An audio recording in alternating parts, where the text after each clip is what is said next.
Witam was po raz kolejny na naszym kanale i chyba was to już nie dziwi, że się witam z wami na naszym kanale. Jeżeli ktoś jest tutaj po raz pierwszy, to ja mam na imię Karol. Witam was na kanale Unbridled Buffalo. Druga połowa tego kanału wykonawcza ma na imię Ann. Niestety nie ma jej w tym momencie obok mnie, ponieważ ten filmik będę nagrywać sama. I ostatnio na naszym kanale pojawił się filmik, w którym opowiadałam o swojej randce, bardzo pamiętnej randce w Korei, którą przeżyłam, która bardzo wbiła mi się w pamięć, której na pewno nigdy nie zapomnę, przez kilka osób, które sprawiło, że ta noc była dość traumatyczna, jakby nie spojrzeć na to. Więc uznałyśmy, że nagramy kolejny filmik o podobnej tematyce, więc porozmawiamy sobie dzisiaj o dyskryminacji, jeżeli chodzi o białych, europejskich fanów w Korei Południowej. Mam wam do opowiedzenia kilka historii, które wydarzyły nam się podczas K-popowych wydarzeń i jak wiecie, spędziłyśmy w Korei prawie 2 miesiące, dokładnie miesiąc i 3 tygodnie i podczas tych prawie 2 miesięcy udało nam się dostać na różnego rodzaju festiwale K-popowe, a było ich naprawdę sporo, w dodatku długo trwały, powiedzmy jeden trwał tydzień i codziennie były inne koncerty, więc widziałyśmy tego mnóstwo. Oprócz tego jeszcze różne kolejki, czy to do programów muzycznych, czy programów innych, radiowych, czy czegokolwiek innego, więc tego, jeżeli chodzi o K-pop, to w Korei doświadczyłyśmy dość sporo, aczkolwiek jest takie jedno wielkie ale, ponieważ w Korei znaczną część widowni, jeżeli chodzi o festiwale i tego typu eventy, stanowią fanki z innych krajów, ale mam tutaj na myśli Japonki i Chinki konkretnie. I to są te dwie narodowości, które tak nam jakby wbiły się w pamięć, ich zachowanie tak nas, no nawet nie wiem jak to określić, po prostu nas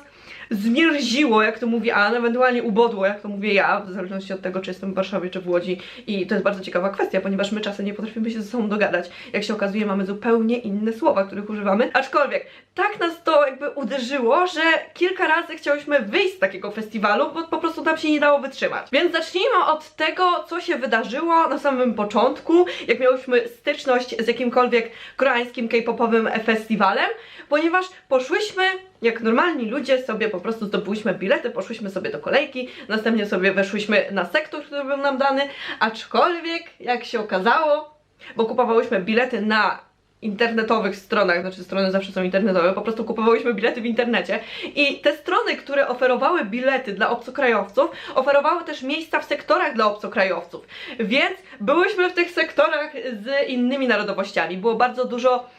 Francuzów na przykład, bardzo często słyszałam język hiszpański, angielski, bardzo dużo Amerykanów, z Rosji dużo ludzi, aczkolwiek było też mnóstwo Japonek i Chinek, a to są ludzie, którzy uważają chyba, że w momencie, kiedy oni przyjeżdżają do Korei z wielkimi aparatami, bo to są w dużej mierze masterki po prostu, to im się należą wszystkie miejsca i w ogóle one mają większe prawa niż ktokolwiek inny, ponieważ ludzie, którzy są biali i przyjeżdżają albo z Ameryki, albo z Europy, to nie wiem, oni, nie wiem po co oni przyjeżdżają do tej Korei na te festiwale, ale na pewno nie mają prawa stanąć w pierwszym rzędzie. I ja nie wiem, czy wy tak macie, że jak widzicie, powiedzmy, azjatyckich fanów na koncercie K-popowym w Europie, to też jesteście w stanie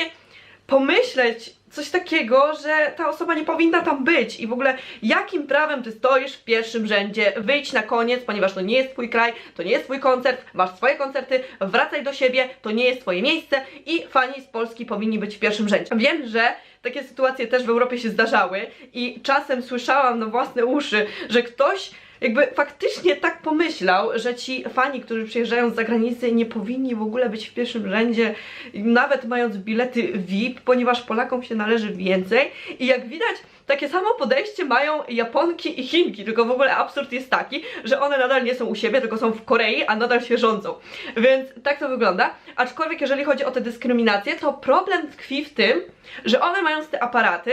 uważają, że wolno im wszystko, że są najważniejsze i nawet w momencie, kiedy my stanęłyśmy po prostu tam, gdzie mogłyśmy stanąć, ponieważ w Korei można wziąć aparat, można było robić zdjęcia i my mamy tych zdjęć naprawdę sporo różnych zespołów, albo 80s, albo TXT, The Boys, bardzo dużo mamy The Boys, bardzo często widziałyśmy The Boys, X1, tych grup było naprawdę sporo i chciałyśmy mieć swoje własne zdjęcia, które później byśmy mogły opublikować na naszym Instagramie. Jeżeli jeszcze nie śledzicie naszego Instagrama, nazywa się ub.tv i tutaj na dole się wyświetli, a na pewno załatwi, żeby się wyświetliło. Jeżeli nie, to macie wszystkie linki w opisie. Tam będziemy publikować, już publikujemy w sumie bardzo dużo zdjęć z koncertów w Korei. Zachęcam do obserwowania, tak samo do obserwowania naszego Twittera i drugiego konta na Instagramie. Ale wracając do tematu, nawet w momencie, kiedy my stanęłyśmy, znalazłyśmy swoje perfekcyjne miejsce do zrobienia zdjęć, chociaż powiem wam, że naprawdę ciężko było się dostać, ponieważ no, tak jak mówię, pierwsze rzędy były zajęte przez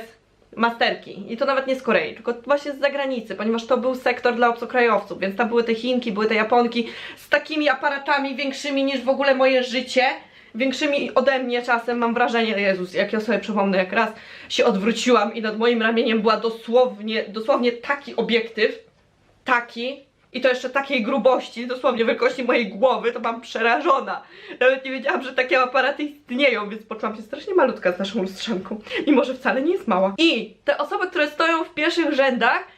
mało tego, że stoją w pierwszych rzędach z tymi wielkimi aparatami, to jeszcze mają przy sobie drabiny. Mają przy sobie drabiny, na których stają, żeby być wyżej, żeby lepiej widzieć, w efekcie czego ci, którzy stają z tyłu, nie widzą nic. Oczywiście ochrona później wchodzi w trakcie koncertów, w trakcie festiwalów, ten tłum próbuje wyciągać te drabiny tych ludzi, ludzie się przewracają, bo spadają z drabin, w ogóle absurd tego, co się dzieje, co potrafi się dziać w Korei podczas koncertów, to jest po prostu, ja nie wiem, to jest w ogóle osobna historia, można nawet grać o tym film dokumentalny, ja bardzo chętnie to zrobię. Więc tak, później postanowiłyśmy kupić w Korei drabinę i naprawdę się przydała, aczkolwiek nie mogłyśmy jej wziąć do Polski, bo się po prostu nie zmieściła. Więc w Korei warto mieć swoją własną drabinę, pamiętajcie o tym, lekcja na dziś. Więc kiedy już znalazłyśmy na takim festiwalu miejsce, żeby zrobić sobie idealne zdjęcia i uznałyśmy, że w sumie to nikt nas nie przepchnie, to jednak się stało, ponieważ żeby zrobić jakiekolwiek zdjęcie, i to było na 80s z tego co pamiętam, żeby zrobić jakiekolwiek zdjęcie, to musiałam wyciągnąć rękę z aparatem naprawdę wysoko, żeby jakby przebić się przez ten tłum masterek ułożonych, nie wiem, jak Tetris, jedna na drugiej praktycznie, aparat, no dosłownie jak na schodach. Więc wyciągnęłam ten aparat w górę, aczkolwiek masterka, która stała za mną, Japonka, to akurat dobrze pamiętam, Japonka zepchnęła moją rękę dosłownie w taki sposób i ja byłam w szoku, nie wiedziałam co się stało, byłam strasznie zdziwiona, myślałam, że po prostu jakby, nie wiem, przypadkiem to się stało, więc po prostu podniosłam tę rękę jeszcze raz, ale znowu to samo i ona uznawała, że to, że ja robię zdjęcia, to jest nieważne. Ważne są jej zdjęcia, ponieważ ona jest masterką, ona musi zrobić te zdjęcia, później sobie zrobić gucy, nie wiem, zarobić na tym miliony, a moje zdjęcia nie są ważne w żadnym stopniu, bo ja na pewno nie jestem masterką, bo jestem biała, więc ja nie mogę być masterką, ale do tego też za chwilę dojdę, dlaczego będąc biała nie mogę być masterką. Więc to była taka dość przykra sytuacja, która pojawiła się podczas festiwali kilka razy ktoś odepchnął naszą rękę, czy to właśnie z małym aparatem, nawet z tym, którym nagrywałyśmy vlogi, czy lustrzankę. Inna taka sytuacja, która z kolei przydarzyła się Ann w momencie, kiedy poszła sobie na występ CIX jako normalny cywil, że tak powiem, normalny obywatel bez lustrzanki, to nawet wtedy, w momencie kiedy ona stanęła tam, gdzie było miejsce, została wypchnięta przez Japonki i przez Chinki, ponieważ one były masterkami i one były ważniejsze, one w tym momencie musiały zrobić zdjęcia, więc cały świat wtedy się nie liczy i często były takie sytuacje, że nagle byłyśmy przepchane i to dosłownie. I ja wiem, że pewnie teraz ktoś pomyśli, że przecież pchanie się na koncertach jest całkowicie normalne i wy to znacie, szczególnie z koncertów K-popowych, jeżeli stoicie na płycie, nawet nie K-popowych, tylko z każdych koncertów w sumie, ale uwierzcie mi, to co się dzieje w Korei w momencie, kiedy masterki chcą robić zdjęcia, to nie, wy nie macie w ogóle zielonego pojęcia, co to znaczy się pchać, ponieważ widziałam często na takie sytuacje, gdzie masterki się pchały w takim stopniu, że ktoś się po prostu przewracał i leżał w tym tłumie tam na dole i ktoś inny musiał mu pomóc, ale te masterki nadal na nic nie zwracały uwagi i jakby mogły, to po prostu po tych ludziach by przebiegły, byleby się dostać bliżej i zrobić lepsze zdjęcia, więc to jest taka jakby rzecz, która strasznie nas zirytowała kilka razy do tego stopnia, że miałyśmy ochotę albo nie wiem, się pokłócić, albo stamtąd wyjść, albo po prostu się wycofać, stanąć dalej, widzieć lepiej i nie dostać od nikogo, nie wiem, obiektywem w twarz albo łokciem w nos, więc tak to wygląda. Jeszcze nawiązując raz do tych dwóch konkretnych narodowości, bo Koreanki nawet nie zachowywały się tak źle. W momencie, kiedy byliśmy w jednym sektorze z Koreankami, to one robiły zdjęcia, ale tak jak Chinki i Japonki to się nie zachowywały. Więc jeszcze jedna taka sytuacja to było to, że w momencie, kiedy ustawiłyśmy się w kolejkę na Seoul Music Festival, mając bilety i stałyśmy tam chyba 4 godziny albo nawet dłużej, to nagle w naszą kolejkę zaczęły się wciskać oczywiście Japonki, bo któż by inny mógł się wciskać w naszą kolejkę dla obcokrajowców. W sumie tam pasowały, ponieważ nie były z Korei, więc to była dokładnie ich kolejka, aczkolwiek to, co one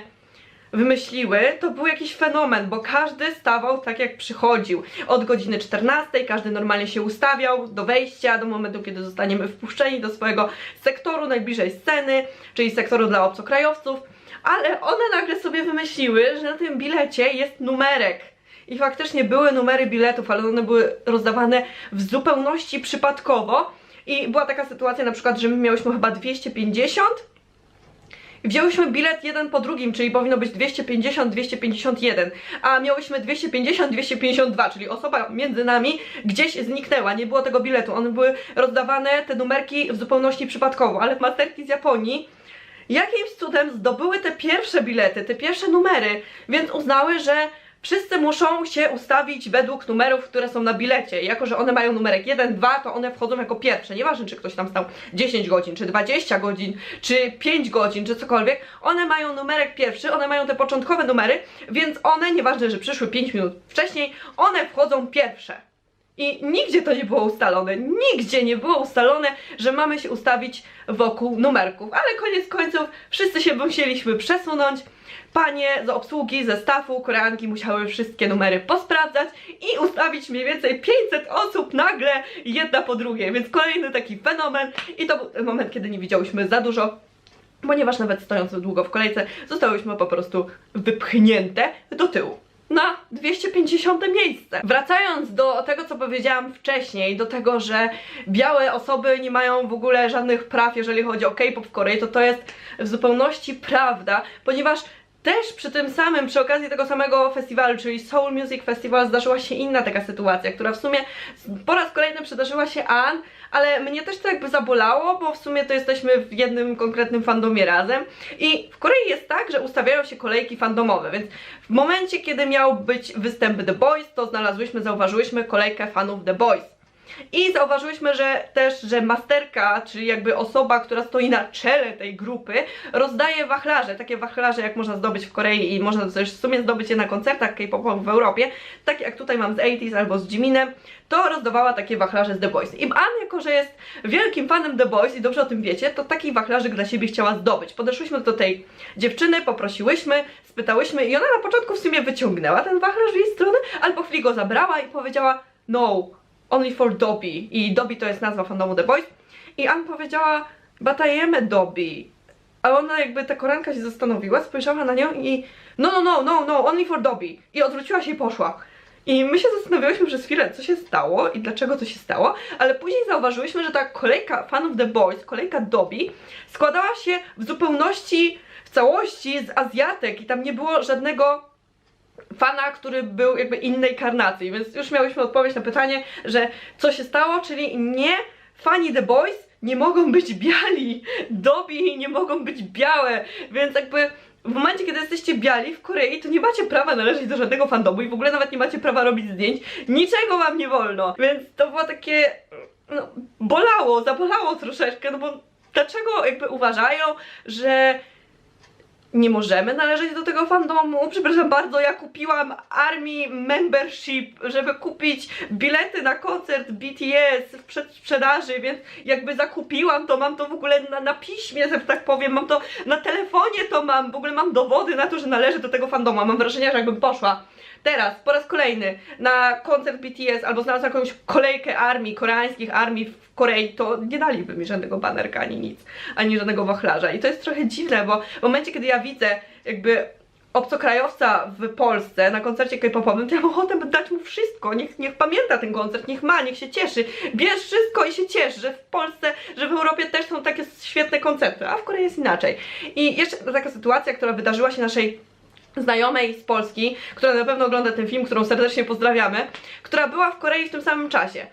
Czyli w trójkę w sumie udałyśmy się na nagrywanie, na live'a z audycji radiowej Renjuina z NCT, co miało miejsce pod Namsan Tower. I poszłyśmy tam, aczkolwiek nasza znajoma poszła tam rano, ponieważ chciała zdobyć numerek, chciała być bliżej sceny, ponieważ miało tam występować TRCNG, które ona kocha, więc chciała po prostu lepiej widzieć. I chciała zdobyć ten numerek, podeszła do jednej z Koreanek, spytała jak zdobyć ten numerek, oczywiście żadnej informacji nie uzyskała, bo po co? Została odprawiona w ogóle z kwitkiem, idź, nie, żadnych informacji, ja nic nie wiem, w ogóle nie pytaj mnie o nic. I zauważyła po chwili, że inne dziewczyny mają już te numerki, czyli coś tu jest jednak nie halo. I okazało się, że tamta dziewczyna po prostu jej nie chciała powiedzieć, jak zdobyć ten numerek, czyli po raz kolejny taka sytuacja, że nie zajmuj miejsca koreańskich fanów. Bo koreańscy fani zaraz przyniosą swoje wielkie lustrzanki, będą robić zdjęcia, a ty tam nie, ty nie masz nic, nie masz lustrzanki, w ogóle nie jesteś Koreanką, nie jesteś Japonką, nie jesteś Chinką, nie bierz żadnego numerka. Ale na szczęście znalazła jakąś życzliwą osobę, która jej powiedziała jak zdobyć ten numerek, więc ten numerek zdobyła. Jak się okazało, dało się i to w tym samym momencie, jakby 5 minut po tym jak spytała tamtej, więc znowu taka dość niemiła sytuacja. I tego było w sumie więcej w Korei takich sytuacji, bo w momencie kiedy stałyśmy w kolejce do porannego przywitania idoli przed Music Bank, to też Japonki i Chinki próbowały się wcisnąć w kolejkę. Ewentualnie była taka sytuacja właśnie, że w momencie kiedy stoicie w kolejce na Music Bank, to jest taki jakby charakterystyczny, nie wiem jak to, rytuał, że przykleja się karteczkę do ziemi dosłownie ze swoimi danymi i zajmuje sobie miejsce w kolejce. Aczkolwiek te Japonki